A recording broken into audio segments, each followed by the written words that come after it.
Assalamualaikum warahmatullahi wabarakatuh. Boleh masih bersama di channel kami di Gunung Buta Farm, Etawa Breeding dan Suplis, Purworejo, Jawa Tengah. Di kesempatan pagi hari ini kita akan sedikit berbagi materi tips cara pemerahan atau perawatan untuk induk-induk yang susunya masih kita perah. Kebetulan ada beberapa induk di kandang kami itu yang susunya masih produktif. Kebetulan cempe-cempenya itu udah pada laku, dan usia cempenya laku itu masih di kisaran usia 2-3 bulan. Jadi kebetulan susu-susu pada indukan yang masih ada itu masih produktif. Selagi belum kita silangkan atau kita kawinkan, itu kita manfaatkan susu-susu dari indukan-indukan yang masih produktif itu kita perah. Di sisi lain kita perah, kita manfaatkan untuk konsumsi, ataupun kita manfaatkan, kita berikan ke cempe-cempe yang ada di kandang kami. Karena dari kita memberikan ke si cempe-cempe yang ada di kandang kami itu, satu, membantu pertumbuhan si cempe itu sendiri. Walaupun cempenya itu masih nyusu indukannya sendiri, tapi dari indukan-indukan yang susunya masih produktif, kita manfaatkan. Dari segi produksi yang masih lumayan, makanya kita manfaatkan. Tapi sebelum kita lanjut ke video kali ini, tentunya untuk teman-teman di luar sana, barangkali video dari kami bermanfaat, jangan lupa ditekan tombol like, share, dan komen. Karena kritik dan saran dari teman-teman itu nanti bisa membantu channel kita berkembang menjadi lebih baik, dan tentunya memberikan informasi-informasi seputar peternakan dengan real dan detail. Terus simak dan ikuti perjalanan video dari kami. Tentunya kita siapkan dulu alat-alatnya yang untuk proses pemerahan. Adapun alat-alatnya apa saja yang kita gunakan, nanti kita sepilkan dulu. Di sini ada rebusan daun sirih, dan ini kanibu. Ini ada antibiotik atau sering kita jumpai di toko-toko atau apotek terdekat, yaitu betadine, dan kita menggunakan 1 buah teko. Tentunya mesti teman-teman pasti menanyakan, buat apa sih rebusan air daun sirih ini? Air daun sirih ini tentunya kita gunakan untuk membersihkan ambing atau puting susu yang mau kita perah. Dan kanibu ini nanti untuk ngelap dulu, untuk ngelap. Terus ini kita gunakan juga untuk tambahan. Tentunya kita teteskan di sini, Bol. Kita teteskan di sini. Ini kebetulan cukup dengan 3 atau 5 tetes saja, Bol. Nah, setelah itu nanti kita campur. Ini rebusan air daun sirih ini tadi udah kita panaskan di kompor sampai mendidih. Tentunya langsung kita tambah dengan air secukupnya. Kira-kira air ini tidak panas. Tidak panas, karena nanti kalau kepanasan takutnya pas buat ngompres atau membersihkan ambingnya itu, kambingnya merasa tidak nyaman pula. Oke, kalau peralatan sudah kita siapkan semua, lanjut kita ke indukan yang siap kita perah.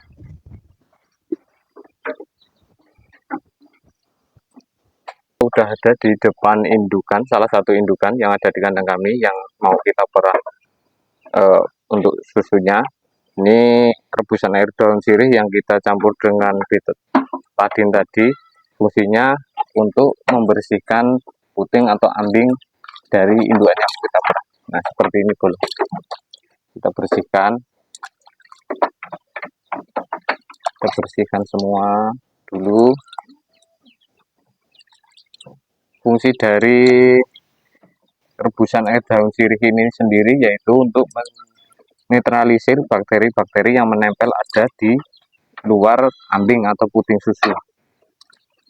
Nah, kalau udah dirasa kita sudah bersih, kita lap dulu pakai kanibu, Bol.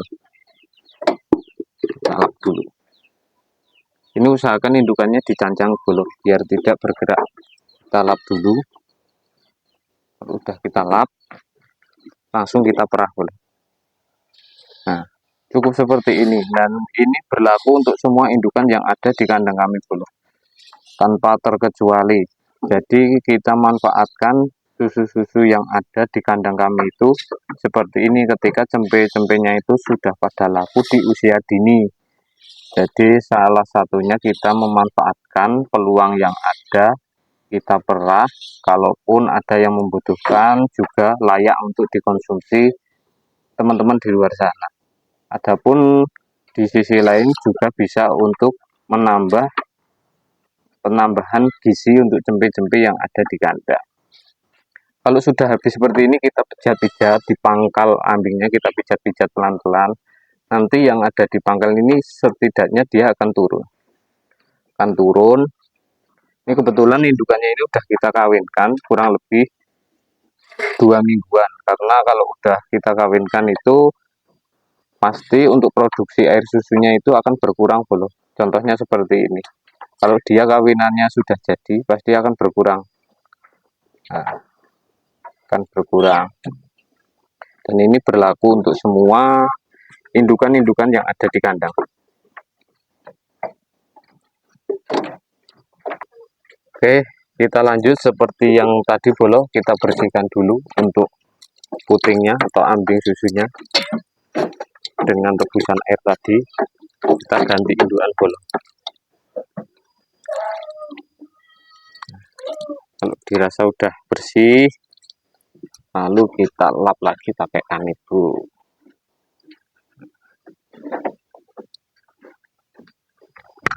Kalau udah, kita geser dulu, lanjut kita perah bolo. Nah, seperti ini proses pemerahan di kandang. Simple dan sangatlah mudah. Dan tentunya kita menggunakan teko yang sudah kita bersihkan bolo.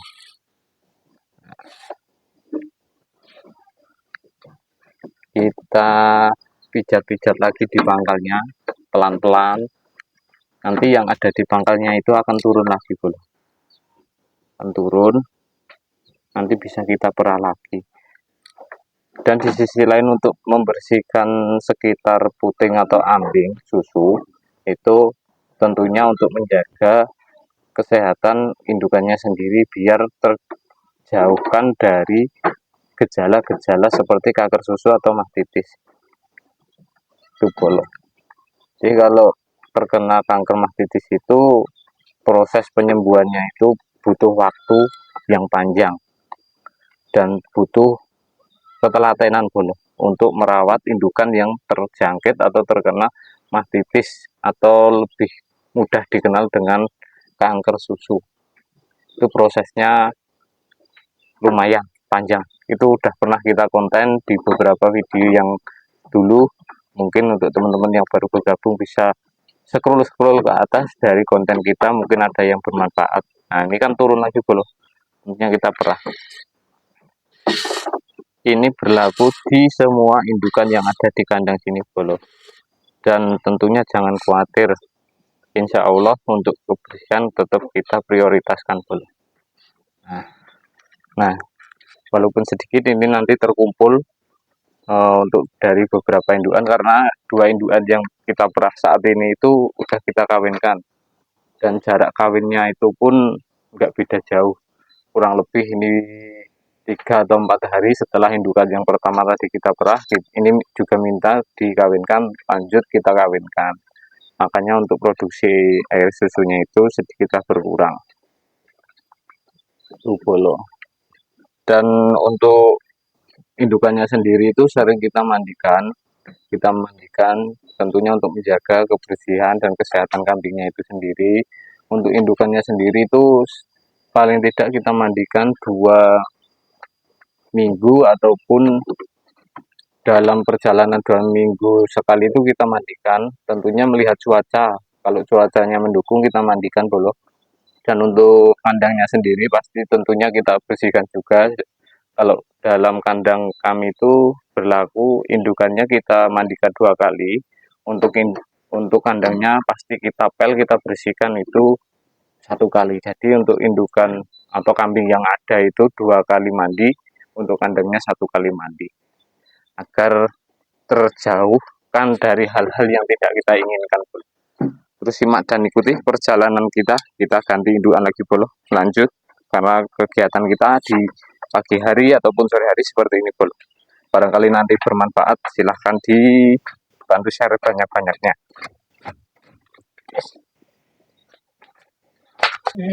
Oke bolo, ini kita lanjut di indukan yang ketiga. Tentunya kita berlakukan hal yang sama dengan yang pertama dan kedua. Kita bisa dulu, setelah itu nanti kita perah bolo. Dan ini pemerahan itu berlangsung atau berlaku ketika indukannya itu lepas sapeh atau cempenya pada laku. Makanya kita manfaatkan seperti ini. Halnya tentunya untuk bisa kita konsumsi ataupun kita berikan pada ternak kita yang ada. Tentunya menambah gizi, dan ini berlaku ketika indukannya itu masih produktif untuk air susunya atau asinya. Ini setelah pasca kita kawinkan, itu tentunya masih ada beberapa waktu untuk dia mulai kering. Jadi ketika kita kawinkan, itu beranjaknya di usia 2-3 bulan, itu dia akan kering dengan sendirinya bolo. Jadi bisa kita pelajari ketika sudah kita kawinkan, itu nanti produksi air susunya itu berkurang.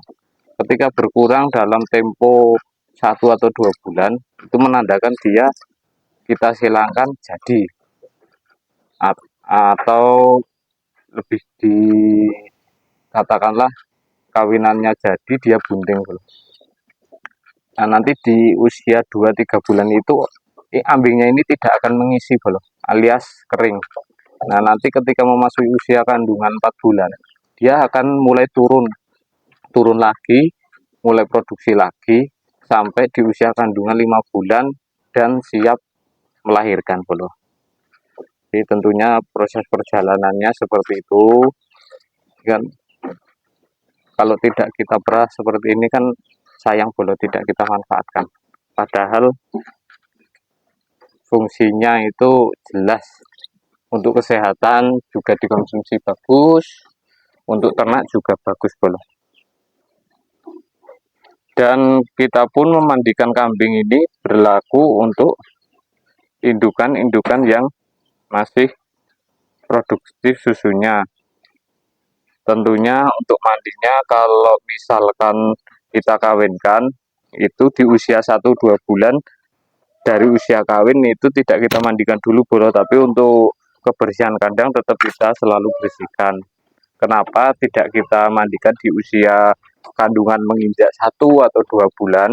Itu karena tentunya biar kita menjaga agar meminimalisir tentunya pertumbuhan janin yang ada di dalam kandungan. Kalaupun udah di angka 3 bulan sampai pasca melahirkan, itu tentunya kita mandikan lagi rutin seperti hal biasanya bro. Karena kalau di usia 1 atau 2 itu jadi di usia 3-4 bulan itu masih kita mandikan seperti halnya biasa. Cuma dengan satu catatan untuk teman-teman di luar sana, walaupun di usia 3-4 bulan sampai pasca melahirkan itu tidak apa-apa untuk dimandikan, dengan catatan kita harus menggunakan perasaan atau kita memandikannya dengan perasaan pelan-pelan dulu. Jadi biar tidak mengganggu atau meminimalisir hal-hal yang tidak kita inginkan ketika pasca bunting. Tetap kita mandikan di usia kandungan 3-4 sampai pasca melahirkan di usia kandungan 5 bulan bro. Jadi mungkin video dari kami sekian dulu. Kalau video dari kami bermanfaat, silahkan dibantu share banyak-banyaknya. Kalaupun video dari kami masih banyak kekeliruan atau kekurangan, silahkan dikritik dan saran dari teman-teman, nanti biar bisa menjadi motivasi kita untuk berkembang channelnya, memberikan informasi-informasi secara real dan detail. Tetap semangat ngarit bolo, etawa panggah luar biasa.